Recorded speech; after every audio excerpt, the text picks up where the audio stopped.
গত কয়েকদিন আগে চন্দ্রপুর বাজারে বর্বরতায় কোরআন শরীফের নিয়ে একটি অবমাননা করেছিল। এই বিষয় নিয়ে আমরা ধারাবাহিকভাবে আমাদের কর্মসূচি এখনো পর্যন্ত রানিং চলছে।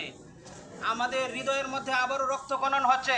গতকাল রাত্রে আপনারা ইতিমধ্যে সকলে দেখেছেন সোশ্যাল মিডিয়াতে এক কুলাঙ্গার, এক নাস্তিক কোরআন কিনে পা দিয়ে লাথি মেরেছে। সকলে বলি নাউজুবিল্লাহ।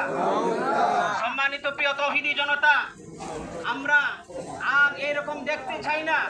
আমাদের বর্তমান যিনি প্রধান উপদেষ্টা যিনি আছেন ডক্টর ইউনূস সাহেব, আপনাকে আমরা বসিয়েছি যেই গণভবনে চেয়ারের মধ্যে বসিয়েছি, সেখান থেকে আপনাকে সরাতে আমাদের এক মুহূর্ত সময়ও লাগবে না। কথা বলেন ঠিক না?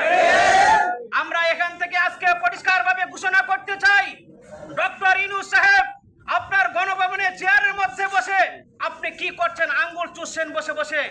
আর আমার দেশের মধ্যে কোরআন নিয়ে আমাদের প্রত্যেকটি মুসলমানের হৃদয়ের মধ্যে রক্তক্ষরণ হচ্ছে।